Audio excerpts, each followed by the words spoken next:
Live at 5 and coming up in the next hour, fresh from Japan, an unbelievably infidelity detection kit, including socks that change colour if he's cheated on you. And Big Brother's not watching you anymore, he's watching your dustbin. Just why the powers that be want your trashy secrets.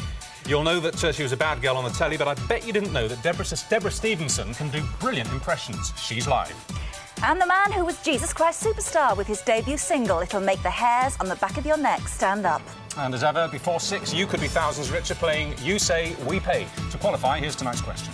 In the news today, Hearsay's Kim Marsh is reported to be marrying which EastEnders star? Is it Steve McFadden, Jack Ryder or Wellard? Call us on 0901 490 4444 with your answer. I hadn't seen that. Good. Now, last week we showed you the bizarre chemistry set that checks your partner's underwear for signs of infidelity. Well, since then we found out that the Japanese, actually, who did originate that particular check as well, they've actually invented an even weirder detection kit now.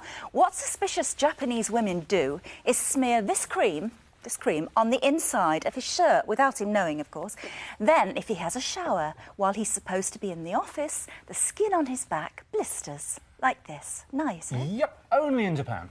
Slightly kinder is the sock treatment, right? The socks are taken out of the drawer when hubby's not looking, and she puts some cream just rubbing it generally on them. And if he takes them off during the day and the sock's temperature drops, this happens. It gets all sort of pockmarked. It's a dead giveaway, apparently. It means he's probably had sex. What I think is very... This is psychiatrist Dr. Jim Bolton, by the way. Hi. Jim, what I think is really funny is it's the implication that in Japan, if you have a shower during the day, you're certainly having an affair. Yes. I mean, there's no other explanation, like going for a run or a club, a health club or anything like that. And you're not allowed to kick your shoes off under the desk if it gets too hot either. So, absolutely. Yeah. Well, look, they're exporting this stuff here. I mean, is it really only in Japan, or do you think this stuff will sell? I'd be less surprised if it came from Italy. It's said that the Mediterranean races are more hot-blooded and more romantic. Actually, there's some evidence that in societies where men see their women as possessions and something to be held on to, then they have more jealousy. But what's interesting about that is that in Italy, it is the men who are jealous. So they'd be doing that to the wife rather than the other way round? That's true. So perhaps this means in Japan things have swung the other way and women are wanting to keep hold of their men more. We know somebody who's very famous, was going to be here tonight, but he's not, so we can't really name him, but he's very famous. And he confesses not only having a string of affairs, but towards the end of each affair, he cheats on his wife, he acts really carelessly, he's stupid, almost as if he says he wants to get found out, and he's not quite sure what's going on in his head. If he was here, how would you analyse that? Well, I guess he probably does want to be found out, because he's going to be. And it's the difficulty somebody has in facing up to their partner and saying, look, where's this relationship going? Is it on the rocks? You mean to the illicit partner, you mean? Well, him to her, I guess. He can't face up to his partner and say, look, I think things are over, I want to move on. What would you advise anybody who's had an affair, regrets it, and wants to kind of have a clean sheet with his wife or her husband again? Would you advise them to confess? I think they have to. I think you have to come up front, because how is the relationship going to carry on with that simmering away in the background? And I'd bet that the other partner suspects something, and if there's going to be that niggling along, you're never going to have a smooth relationship. But I disagree. I'm sorry, I disagree with it, because, you know, we've known couples where, say, he's had a one-night stand. And he's ridden with... We don't have to personalise this too much. We don't have to know everybody. We have read of... I'm just going to talk off the top, man. I don't want to tell it like it is.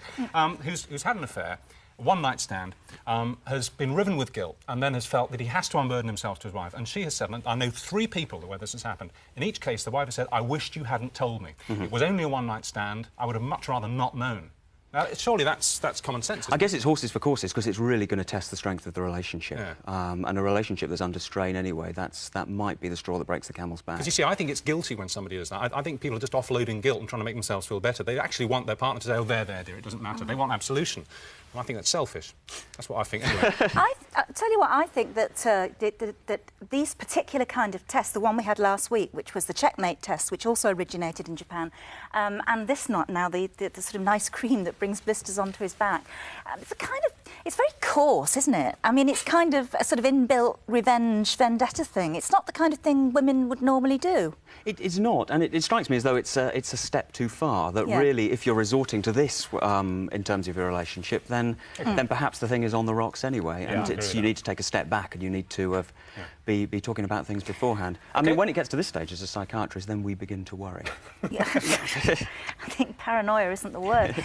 But, right, caught in the act stories from you today. Have you been nabbed doing something you shouldn't, or did you catch your lover at it? Do call us with your stories on 08703 66 2266. Something I think is actually much more sinister. You've put your dustbin out for collection, you know, on collection day, and you look out of the window and you see a bloke rummaging through it, bold as brass. And when you run out to tell him what for, he says he's doing it for the government. I mean, talk about Big Brother, but it's happening right now all over Oldham, and we have a very angry Sharon Love on the line now. Hello, Sharon. Hello. Hello, what happened here? You looked out of your window and saw this bloke just methodically going through all the papers in your bin. I did, yes. My son actually noticed him. He said, Mum, should this man be pulling all my rubbish out of my bin? No.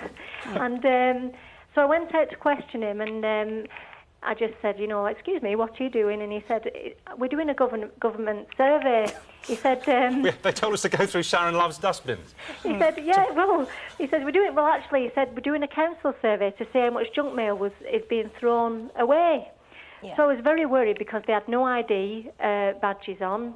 They just had a white van. They were taking my rubbish away in this white van. Yeah. So I rang the council. They actually confirmed that it was a government survey. And they don't ask your permission at all? Didn't know anything about it. If I hadn't seen him through the window doing it, I wouldn't have known anything about it. So presumably you sent him away, did you, with a flea in his ear? Well, I was a bit shocked at first, like you would be, and I took his registration number and rang the council to confirm it. And when they said, yeah, it's a government survey.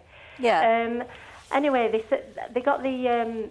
It was a private company that had actually been brought in to do the government survey. But the point is, right, just to finish this here, he was going through, quote, your junk mail, but of course any other mail that you might happen to have chucked in the bin, like, you know, an angry letter from somebody that... Well, you know, exactly. I'd actually done my household accounts. I'd thrown bank statements. I'd only ripped them in half. I didn't think I'd have to actually shred them before I threw them away. All right, Shazza, thank you very much. Yeah. Thanks for talking to us. Thank you, Sharon. I have to say that Michael Meacher, whose constituency Oldham is, and who is, in fact, obviously the Environment Minister, has said they've gone too far, even though it was his idea in the first place, but still.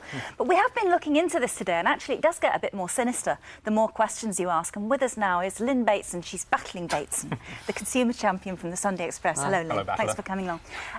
What is particularly worrying is that, you know, you don't assume that anybody's going to steal private letters, private bank statements or anything. What would you advise people to do with their bank statements then? Well, keep them for 6 years. But when you do chuck them away, I mean, I've always ripped mine up. Yeah. In tiny little pieces. In the old days, when I had an open fire, I'd chuck things in and burn them. Because people can and do go through your bin. And it's not just private detectives and certain scurrilous reporters. No. It's, you know, people go through your bin and they can actually build up an amazing composite picture of you, what you're like. Well, this is it, because you mentioned bank statements, and also we all get this junk mail, you know, where they offer you credit cards, you know, platinum cards, gold cards, Visa cards, all the rest of it. And if you just... I don't even open them. I just drop them straight in the bin and it goes out with the rest of the rubbish. They can get all kinds of information about you from that, can't they? Yeah, and even get a fake card in your name. Yes, that could be done, especially if you're daft enough to actually throw a PIN number in the dustbin at the same time. Well, I might, you see. I'm stupid like that, I don't think. No, I say I throw everything away. I mean, tiny little bits. But the thing is, you could get a con man knocking at your door, and he or she will know all about you. They'll know, you know, how much you earn, how much you spend at a local wine shop, where you go on holidays, and you just become a sitting target for them. And also, these so-called authentic firms of the kind that are operating in Oldham at the moment, and be warned, Oldham, you know, I mean, burn your letters, because they're going to go through them, which could be just embarrassing, you know.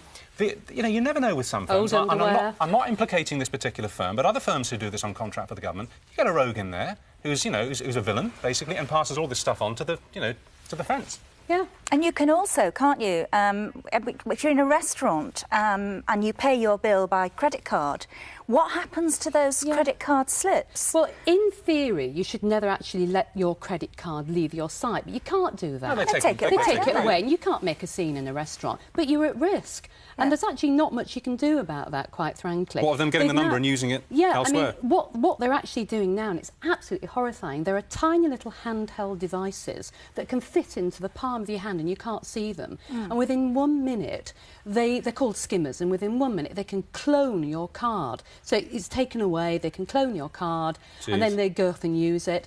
Your credit card slips that you should always tear up and take away with you, they're chucked in, as you said, into the dustbins. Oh, I see. So they go into the restaurant bags. They take all this information that we just think is, flotsam and jetsam and rubbish. It's gold dust. We're going to have to get portable shredders, aren't we? Well, yeah. I mean, to be honest, all right, you mentioned unethical journalists. A guy did once go through our dustbin a few years ago. I was shocked. I couldn't believe it. I now burn everything. When I go through all our mail, I put it in a brazier and I burn it.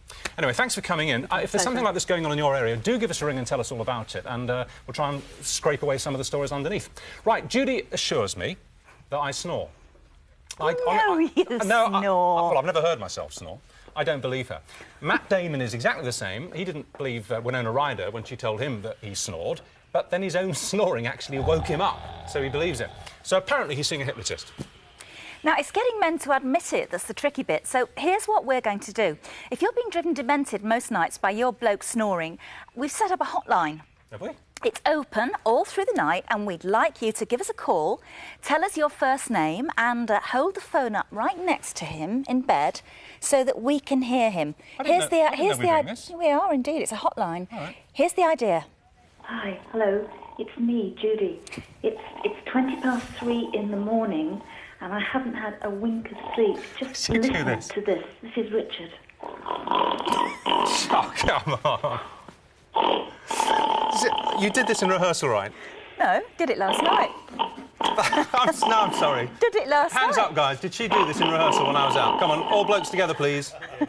Thank you. Thank you, camera 2. You traitor. Never again. Thank you, Nick. I owe you a drink after the show. It's a good idea, actually. Good idea. So, well, you got the number. Yeah, OK, and we'll run them on air. So you do what you pretended to do. You get your phone in the middle of the night when he's asleep, or her, and just record a bit and send a message. OK, we'll play it tomorrow. But not of me. Please don't do it to me.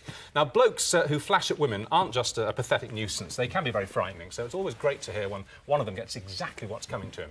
This is Jo, producer on Brookside, the soap opera, and you're going to love what she did when she was flashed at. Out for a walk in the woods, not a care in the world, everything going fine. Man steps out from behind a tree we have to be careful here because it's tea time, let's just say he was in a state of excitement. Yes. Now, usually when that happens, a woman's stomach turns and she might scream and run away or whatever, but you had an exactly opposite reaction, which I like. What did you do? Faced him, run straight at him. He ran straight at me. We was 4 feet away from each other. Yeah. And, so you charged him, basically? Yeah. And got out my mobile phone and dialled 999. You can't get a signal around the area apart from 10 foot, that's all. Which, luckily, it was the area where you were shouting at me at the same time, weren't you? Yeah.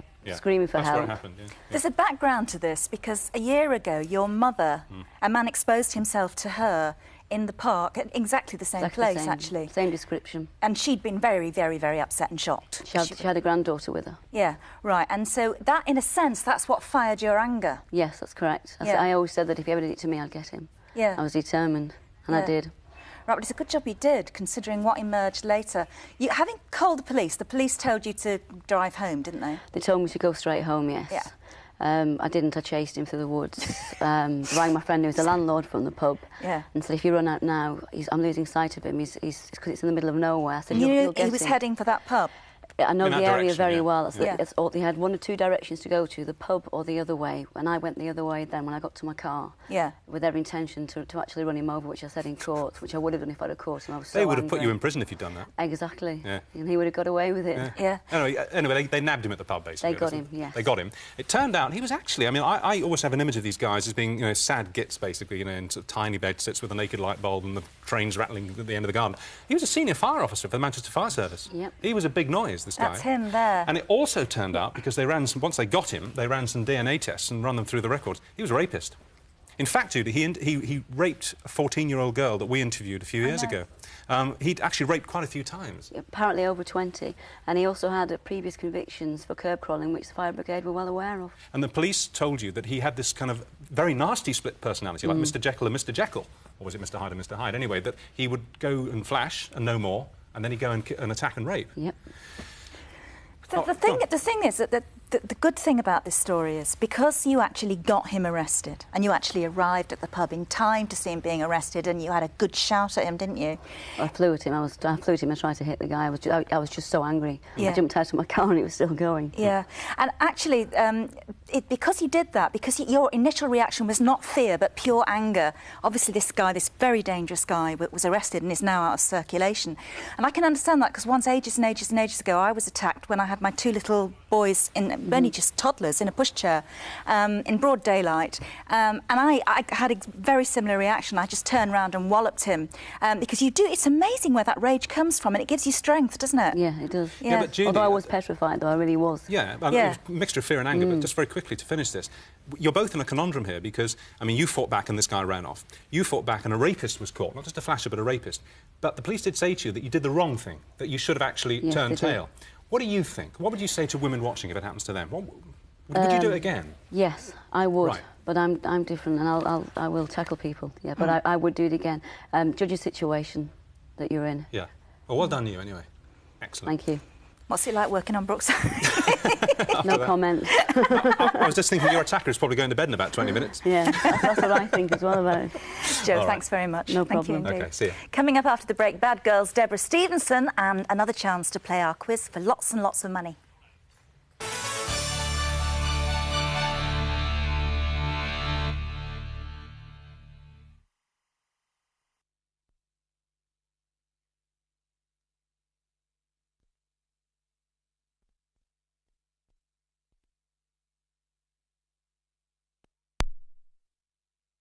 In that part, it's not. Oh, no, sorry, we didn't drop anything there, did we? So we're going to start off, because it's the strongest story at the moment with Barrymore. The part would be that we need to have a bit more video in Okay. that part, otherwise it's just a kind of a queue of talkers, isn't it? Okay. Length of VT, Alexandra's story, please. Page 18. Length of that VT. Thank you. 20 seconds coming back.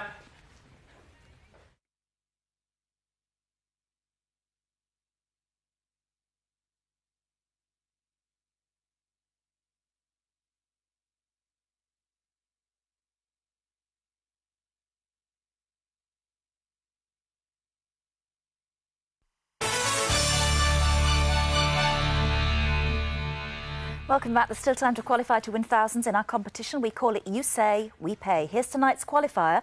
In the news today, here says Kim Marsh is reported to be marrying which EastEnders star? Is it Steve McFadden, Jack Ryder or Wellard? Call us on 0901 490 4444 with your answer. Now, a couple of the burning questions of the week so far are, will Camilla become Queen and can Barrymore get his career back? Well, a lot depends on the spin doctors. And we got one of them with us right now. He's a top guy in PR and he's Trevor Morris. Hello to you. Hi. Hi. Your job is actually basically, and people like you, your job is actually to advise celebrities, I suppose, particularly, on how to handle adverse publicity. That's what it boils down to, doesn't it? Adverse publicity and good publicity, actually. Okay, Create good publicity and handle adverse publicity. We're a bit like lawyers, really. Yeah. Is that a good thing? A bit like lawyers in as much that you wouldn't go into a court without a lawyer to represent you. Yeah. And for most people, going onto the media or dealing with the media is a pretty scary thing, and they need somebody to help them and guide them and suggest them ways in which they might present themselves. Well, let's go through some of those stories then. Now, Barrymore. He goes on the telly, presumably advised heavily to do this, and does the big confessional, and looks, I thought, genuinely upset and all the rest of it, and says he's changed his ways and he's learned his lessons. And then 2 days later, he's photographed going to fairly low-rent clubs, to be honest, although apparently he's still on the wagon. What was he doing? I mean, is he an example of a guy who cannot be spun out of trouble because he just goes straight back into it again. Well, sadly, my guess is he probably is a guy who can't be spun out of trouble, and sort of the reverse side of his fantastic talent is this kind of sort of trouble genius. Self-destructive. Exactly. You get it with footballers and sports people, and I think he's probably got that in him. What he needs to do is to appear much less in the media, in fact, actually to have a kind of quiet period, and then get back to doing what he does really well and what people love him for, which is being fantastic on television. So not do what he did earlier this week, possibly as an attempt to kind of get a cosy image, this bubble car picture. He bought a bubble car, basically, and invited the press to come and take pictures. Was that a wise thing to do? I don't think that was a bad thing to do, actually. I think he was trying to kind of put over, I'm getting my life back to normal, I'm just a normal kind of guy. I mean, if it had been a £30,000 or a £60,000 car rather than a £3,000 car, then I think people might have taken a different view. But it's kind of quite a cutesy story, maybe just a way of rehabilitating him slowly. But he needs to decide what he wants to be famous for. Does he want to be famous for his private life or what he does so well? But I must say that I think his public, his fans are a very forgiving lot. Yeah. I mean, I think even now looking at him, even though he's been through such a lot, the feeling is a kind of sympathy that poor guy, you know, everything falls on him and he can't handle it, and we should be sorry for him rather than punish him. So what's your prediction? So each person we're talking about here, you're going to give a prediction based on your experience. What do you think is the next big headline we're going to see for Michael Barrymore? Well, what I hope the next big headline will be is that Barrymore goes back to work, or sort of slips back into the studio and starts recording. Goes in the back way, sort of thing. Yeah. Low profile. Backdoor. Yes. Yeah, I can see why the news of the week would run that headline in the particular form. Yes. All right, who we got next? Jerry Halliwell. Poor Jerry. I mean, she was really riding the crest of a wave in terms of fantastic publicity, superb. And she's really, really famous, probably as famous as she ever dreamt she wanted to be. And suddenly she seems to have no friends. Robbie was a bit unpleasant about her in an interview at the weekend. There's been rumours that George Michael is no longer her closest friend. What should she do? Well, I think that the danger for her is that she's famous for being famous, and that's how people view her now, and that's why they've turned against her. And I think people had a sense of maybe she was doing almost anything to kind of be in the media. She also perhaps looked a little bit neurotic, a little bit money-grabbing. These are allegations, but that's the impression that people have been left with. Again, she needs to actually to turn down the volume on her appearances in the media. Literally overexposed. Yeah, literally, yes, literally overexposed. So what's the next Jerry headline then that you'd expect, again, from your expertise? Well, I know what the next headline should be, that she gets involved in some sort of charitable work or something like that, but my guess it'll probably be that she runs off with some celebrity to their hideaway island to get away from it all. Oh, I see, right, like she did when she went to the south of France. The Spice Girls. Yeah. All right, now, Camilla. we've got Camilla, who seems to be turning out to be one of the great triumphs of PR, actually. Her image and her image with the public, because they absolutely, people now quite like her, and they started off loathing her. They did, actually, yeah, but because you cast your mind back, Princess Anne actually was pretty almost hated at one time, and is now really rather liked actually and respected. And 4 years ago or so, Camilla was the one who took Diana away from Charles, and just with very, very careful and considered handling, they've managed the number of times she's appeared in public. She's not done any in-depth interviews. She's not opened up her private life. She's been lucky. She's not entertained the troops. She's not on the beach. No, in any way at all. So her headline to come. Her headline. Maybe in 12 months' time, Camilla tops popularity poll. Really? Because I seriously do think that because she isn't perceived as glamorous, that actually it goes in her favour. People would resent her far more if she was. All right. OK. Thank you very much for that, Trevor. Thank you. Now, in the Algarve last month, a young Portuguese footballer, Alexandre Barella, bumped into a British talent scout called Kevin Smith. Kevin told the boy that he could make him a soccer star in Britain and he should fly straight over. But it was sadly just a con. And now Alessandra is destitute and trapped over here. You just tell me these words. I look for people like you. I see your talent and I'm going to make you a star in England.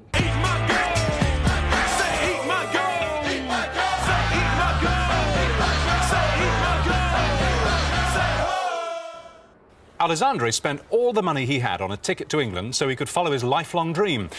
But when he arrived, Kevin Smith was nowhere to be seen. I phoned him. He told me that he had important things to do and he couldn't, but to meet him in the Southampton Stadium at 3 o'clock. Alessandro waited patiently, but Smith never showed up. When I realized, I was horrified. I was in a strange country. I didn't know nobody to help me, and I didn't know what to do.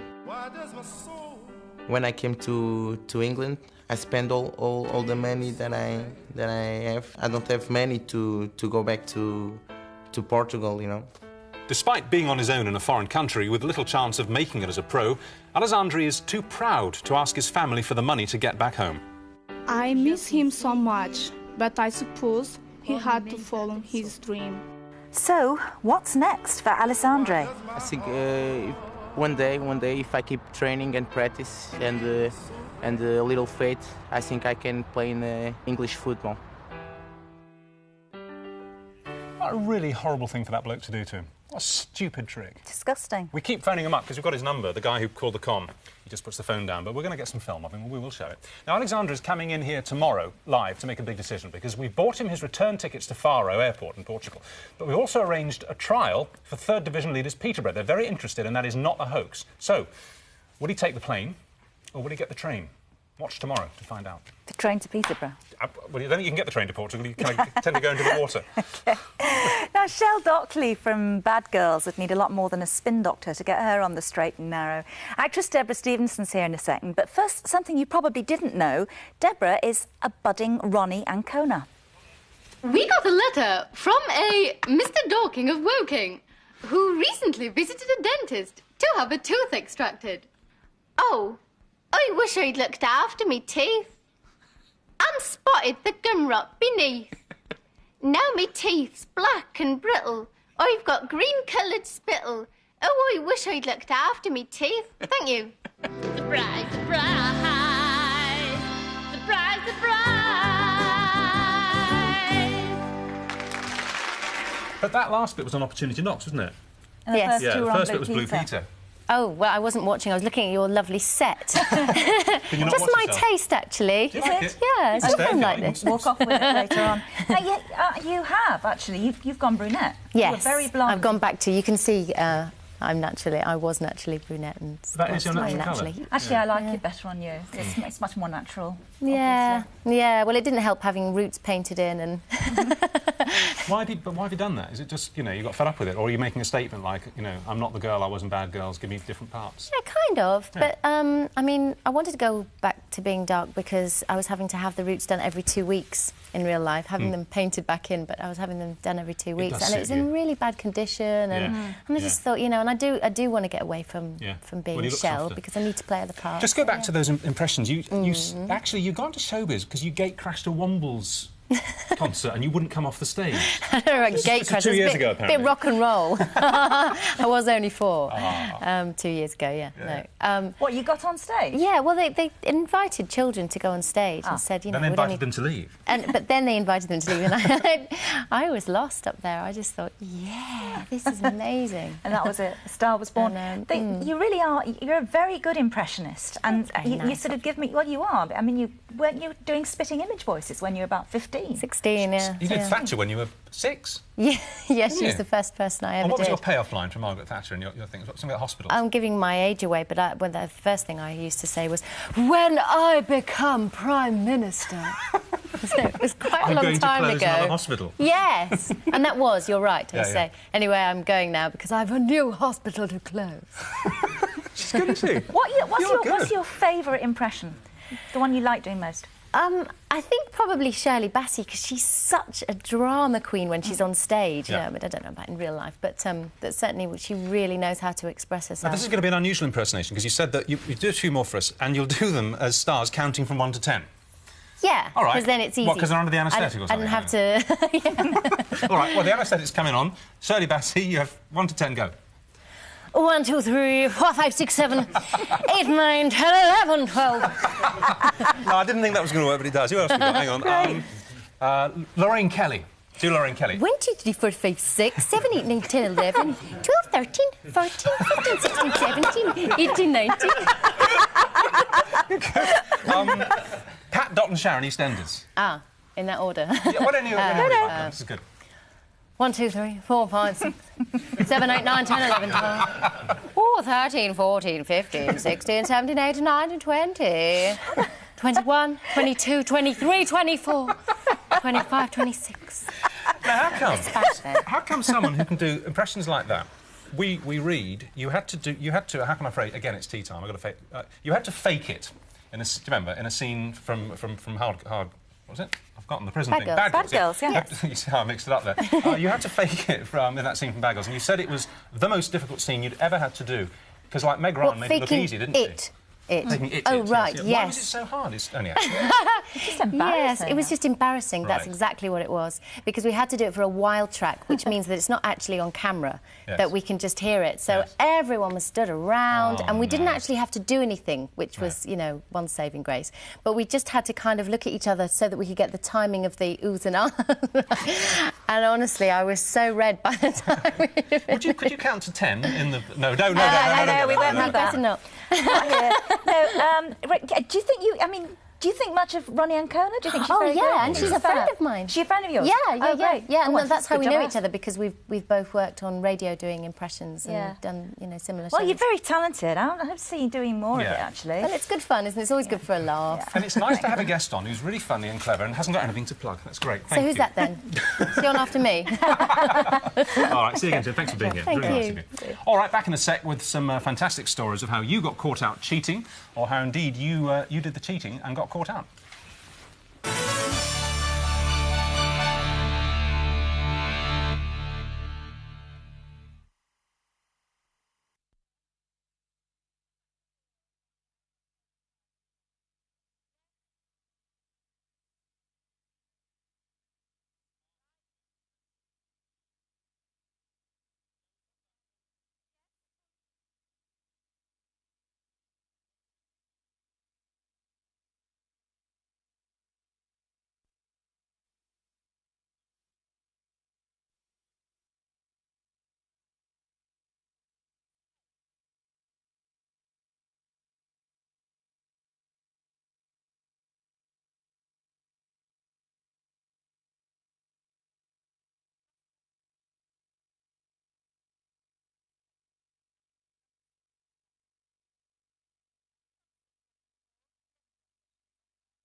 Which one?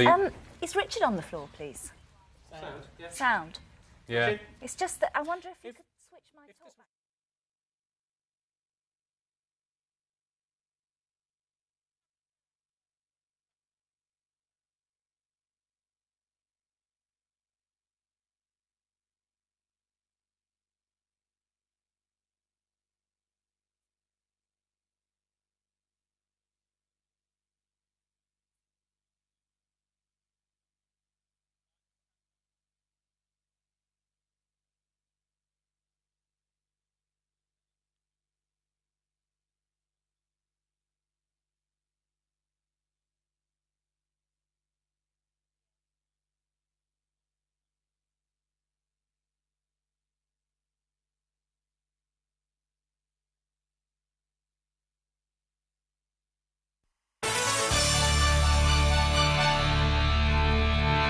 staying with us. Dr. Jim Bolton's here again for tonight's phone-in. It's talking about being caught in the act, or, as I said... How did I say that? I got that all wrong in the break. You said if you've been caught in the act, or you were the one who was surprised and caught in the act.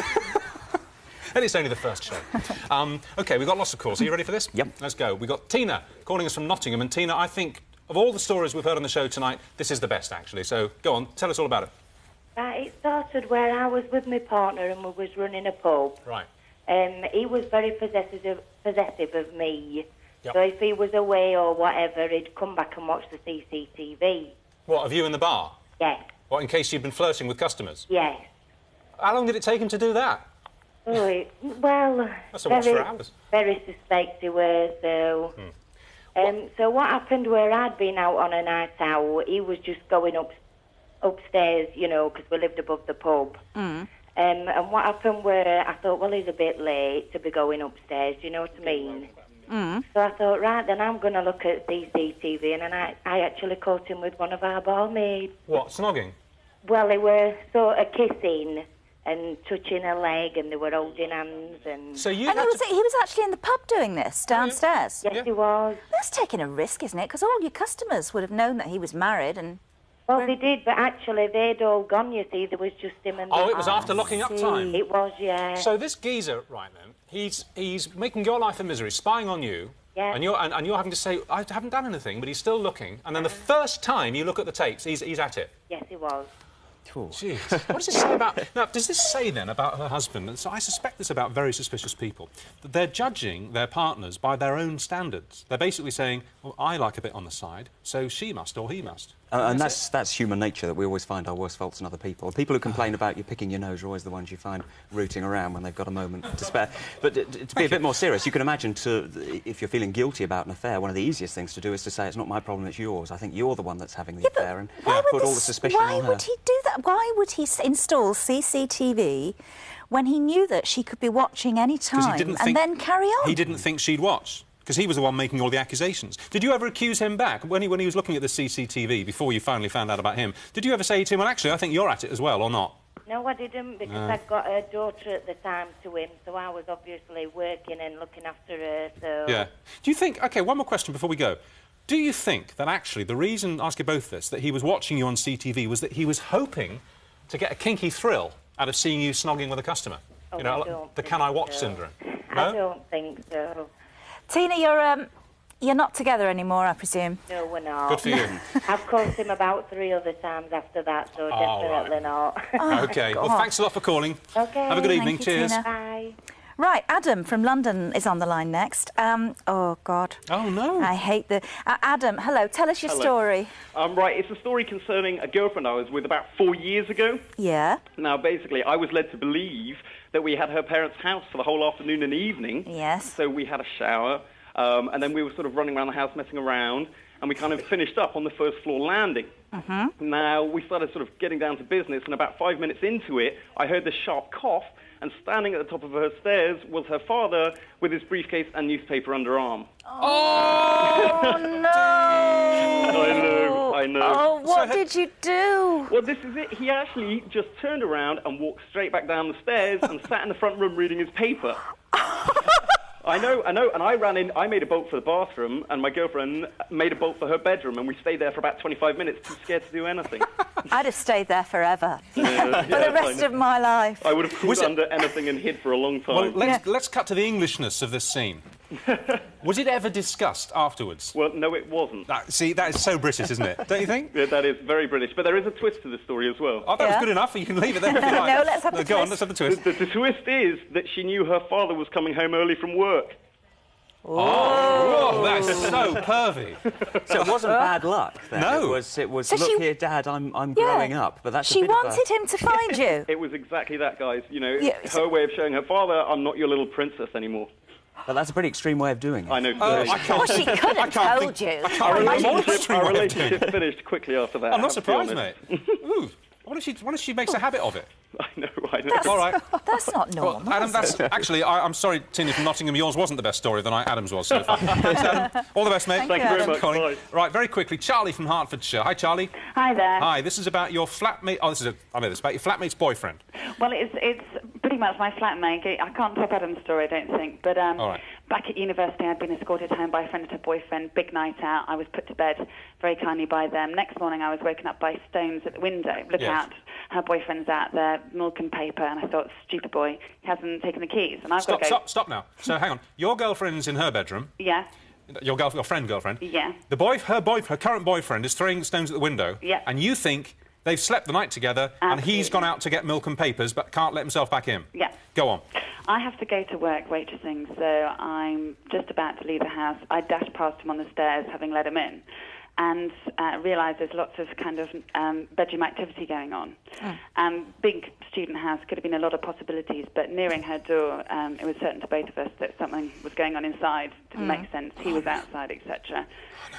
He went in. I saw in as well, and it was my friend and her ex-boyfriend.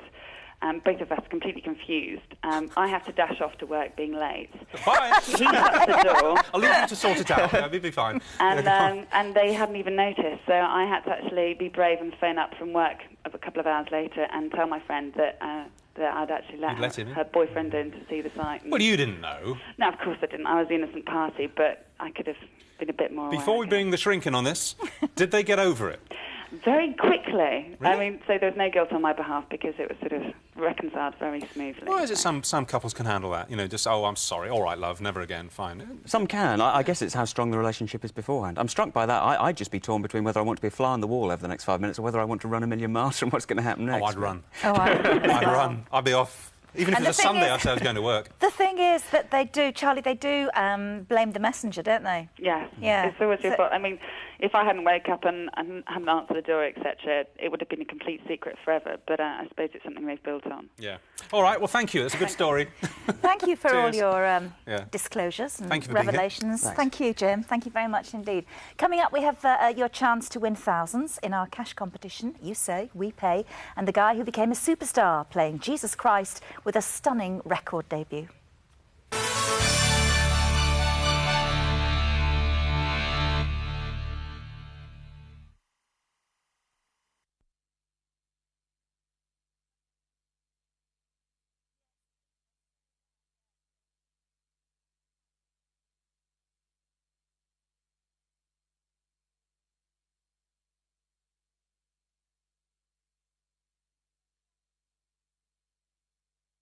It's a bit too much. Or even the football tape, actually, should have come there, and then the celebrity chat. That'll do. That'll do. Thank you.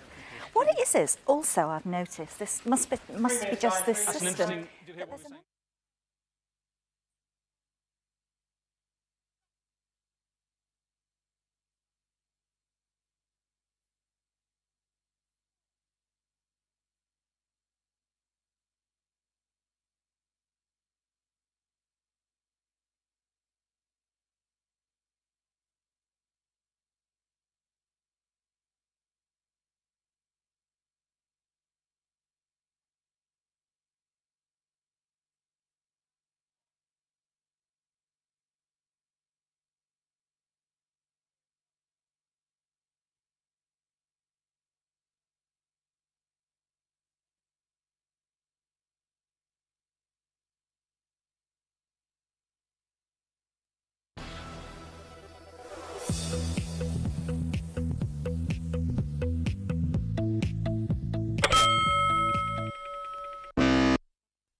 Hi, welcome back. It's competition time.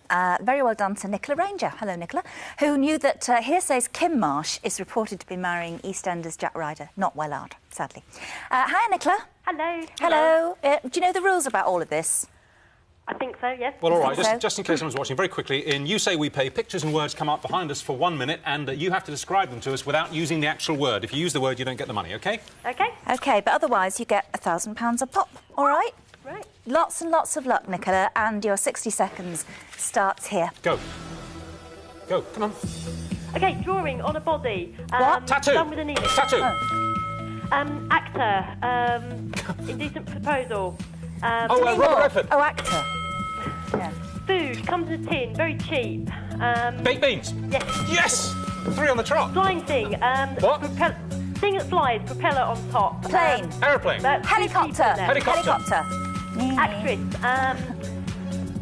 There's lots of actresses, come on. Speed film. What? B films? Actress, Speed. Doris Speed. Speed. Oh, Doris Speed. No, Sandra Bullock. Sandra Bullock. Oh, sorry. Bell, please. Thank you. Very tall building in Paris. Eiffel Tower. Eiffel Tower, yeah. Pet, small, furry, fat. Dog. Rabbits. Rabbits. No, in a hatch thing, in a wheel. Hamster. Well done. Comedy duo. Comedy hero. Sunshine. Anton Deck. Older. Oh, Morecambe and Swinging Wise. Sunshine. Morecambe and Wise. 2 Ronnies. Use it on clothes to make your clothes look smart. Takes creases out. Clothes brush. Takes creases out of clothes. Oh, Iron. Board. Iron. That's it. That's all we've got time for. You got £9 grand. Wow, thank you. I love that. Was the star of Speed. Doris Speed. Well, I thought she said actress. Doris Speed played Annie Wilkes I in know, you didn't Coronation hear it. Street I know. for a very long I know. time. It was very funny. Imagine Doris Speed in Speed. All of I can't stop the bloody thing. Wonderful. OK, when Steve Balsamo got the lead role in Jesus Christ Superstar, audiences came out saying that he was born to play the part, like Robert Powell in the film earlier. He just looked fantastically holy. Well, he's singing for us here in a second, but first, here he is with Gethsemane from the musical. Surely I've exceeded expectations. Tried for 3 years. Seems like 30. Could you ask as much from any other man? But if I die, see the saga through and do the things you ask of me. Superb voice, but perhaps we shouldn't be that surprised, Steve, because your dad's Italian. That's right. And your mother's Welsh. Great stock for a voice, Well, you're kind of cross between Harry Seacombe and Pavarotti, aren't you? There you go, without the belly. Without the belly. Is Right it true now. that when you came off stage from when you did Jesus and Superstar, you had, every night, you had the longest wheeze of your life? Is that Well, right? to keep the voice in shape, you have to drink gallons of water, 2 or 3 big bottles a night. So, yeah, I spent the next half an hour in the toilet. I can just imagine, you know how people come around afterwards to say, well done, love, and no, you're still in there. Yeah, exactly. That's what it was like, 'cause that was the truth, yeah. Oddly enough, at school, they didn't think you could sing. That's right. I had a teacher called Mrs. Richards, and being Welsh, and every school has a school choir, and I was about 8, and you had to audition for a part, and I had to get up and sing Morning is Broken, and I didn't get in. The teacher reckoned I couldn't sing. What was the name of this teacher? It was Mrs. Richards. We've sort of we've reconciled, though. She came to see Superstar eventually, and I brought it to her attention. She sort of said, no. Yeah, exactly. She was like, I didn't say that. I was like, I'm afraid you did. So. Yeah. So what happened was, to cut a long story short, you went into art, you started training, you decided to concentrate on art, not singing, but music and singing was really your first love. Exactly, and in art school, bands sort of developed, and I was about 17 or 18, and through a jealous sort of, I was in a relationship, and through a sort of jealous sort of rage, just took up singing after a go. Why? Because his girlfriend fancied, who was it? John Bon Jovi? That's the one. That's what it was. Yeah. Well, was she the kind of girlfriend that had posters of him on the fridge? That's exactly right. See, I couldn't live with that. Nor could I. It's fine. I know who you have crushes on. It's fine. I'm not going to say. I'm not going to go through this but again. At least she doesn't stick it on the fridge, you know. I might though. So anyway, you did. But the thing is, although we've seen you in Jesus Christ Superstar, and you've been in loads of other things. You've been in Les Miserables and stuff like that. Musicals aren't really what you like. It was not what I started out doing. I started in rock bands in South Wales, and it was just to get the recognition from the major record companies that I took a part in Superstar, and it worked. Means to an end. Exactly. Unfortunately, it worked so well that I won an award and various other things and accolades and whatnot. Well, before we talk about what you're going to do, there's one more thing. When he was, I don't think it was Les Mis, or maybe it was Jesus Christ Superstar. Didn't you make Lloyd Webber cry? I did. Was that a bad night? It was actually that performance that was on there. It wasn't really. His wife and himself were in the front row, and I looked at him and he started crying and I started crying. It was all this. Which song was that? That one, Gethsemane. Yeah. This guy's singing for Prince Charles on Friday, That's aren't you? right. He asked me and the band Yeah. who I brought today to go up to Windsor Castle to. Well, tell us what you're doing now. What is the This is the band? first single Yep. from my debut record, which will be out in the beginning of next year, and it's called Sugar for the Soul. And is your band a kind of session band, or is it? No, they're guys I've known for the last sort of 10 years from back in South Wales. So I went back and got them, and they're so amazing. So. And how would you describe your style? What is it? It's kind of pop, but it's adult pop, kind of sophisticated stuff. Really, some of it used beautiful strings, and so it's good. So that's the future. I mean, would you go back to musicals?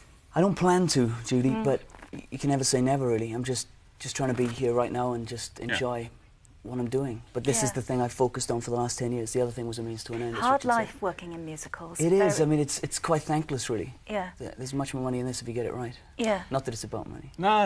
We know what you're saying. All right, well, it's good to see you. Thank you. What's it called again? Sugar for the Soul. Sugar for the Soul, taken from the first record. From an album, which is not yet record. entitled properly. That's right. But this is Sugar from the Soul. Okay. Well, thank you for coming along tonight. Thank you very much, Steve. We've got it all set up over there for you. Thank you very much. If you just go over there, as they say. Thank you. Thank you. Take care. Bye. Right, give Prince Charles our best regards. I shall indeed. Talk to the flowers. And He's apart nice, from isn't he? Steve, yeah, he's a lovely guy. That's Apart lovely. from Steve, that's it for this week. Next week, Jerry Halliwell, S Club 7 and Sean Bean. I think Jerry Halliwell is doing two things. She's singing a new single and she's doing some yoga for us. Oh, great. Should be a laugh. Anyway, now with his new track, Sugar for the Soul, it's Steve Balsamo. Have a good weekend. Thanks for watching. No, Night-night. bye.